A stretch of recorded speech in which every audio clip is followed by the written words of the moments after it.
को पता लगा कि आपके फादर जो ब्लैक कैट कमांडो रहे हैं, तो वो कहाँ पर पोस्ट थे पहले? उनकी पोस्ट थी मुंबई में। मुंबई में रहे हो, तो रिटायरमेंट के बाद फिर वो उसमें पुलिस में चले गए। तो आपको ये इंस्पायर कहाँ से हुए थे कि आपको डिफेंस के लिए अपने आप को प्रिपेयर करना है? मुझे इंस्पायर मेरे फादर ने किया था कि हमें डिफेंस में जाना चाहिए, हमारे देश की सेवा करनी चाहिए। टेक्निक स्कूल का एग्जाम के लिए आपने अपने आप को कब से प्रिपेयर किया था? मीन्स आपने फॉर्म वगैरह कब फिलअप किए थे इसके? फॉर्म वगैरह फिलअप किए थे मैंने नवंबर में फॉर्म फिलअप भी किए थे, तो उसके बाद फिर मैंने कोचिंग ज्वाइन की। ओके, अक्टूबर में आपने अपने आप को ज्वाइन कर लिया था। तो क्लासेस वगैरह आपकी कब तक चली थी यहाँ पर? क्लासेस वगैरह टिल एग्ज़ाम चली थी। तो एग्ज़ाम कब हुआ था आपका?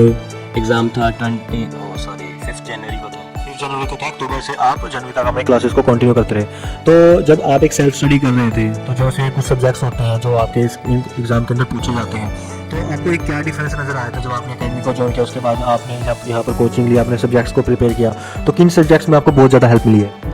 मुझे मेरा मैथ्स बहुत वीक था। जब मैंने ये ज्वाइन किया तो मेरे मैथ्स में इम्प्रूवमेंट आई। स्कूल में टीचर्स ने भी कहा कि तुम इम्प्रूव कर रहे हो, तो इस चीज़ को मुझे इम्प्रूवमेंट। तो मैथ्स में जैसे कैसे लगता था आपकी, मतलब कैसे, जैसे आपने बताया कि आपको थोड़ा मैथ वीक था, तो जब आपने अपनी क्लासेज यहाँ पर स्टार्ट की, उसके बाद बोला कि आपने आपके मैथ्स को काफ़ी इंप्रूवमेंट मिली है, तो क्या एक डिफरेंस नज़र आया था? किस वजह से मतलब आपको पढ़ाया गया, किस वजह से आपकी टीचिंग हुई थी?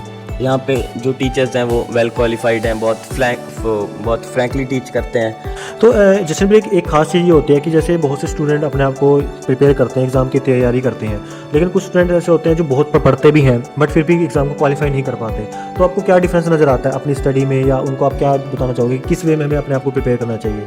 मैं बताना चाहूँगा कि हमें स्टडी अंडरस्टैंडिंग से करनी चाहिए, ना कि क्रैम करके।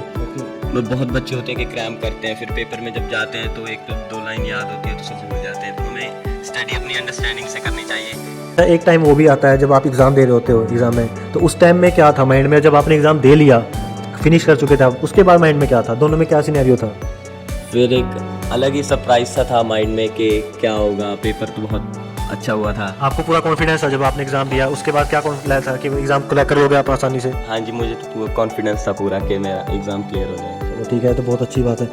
तो ठीक है जशनप्रीत, हमारी तरफ से आपको बहुत बहुत बधाइयाँ कि आपने अपने सैनिक स्कूल के एग्ज़ाम को क्वालिफाई किया, और अपनी तरफ से या हमारी अकेडमी की तरफ से भी आपको ये कहना चाहूँगा कि आप अपने भविष्य में, अपने फ्यूचर में बहुत ज़्यादा तरक्की प्राप्त करें, और अपने साथ साथ जैसे आपने बहुत अच्छी अचीवमेंट ली है, आप अपनी फैमिली के साथ अपने देश का नाम भी काफ़ी ऊँचा करें। तो हमारी तरफ से आपको बहुत बहुत शुभकामनाएं।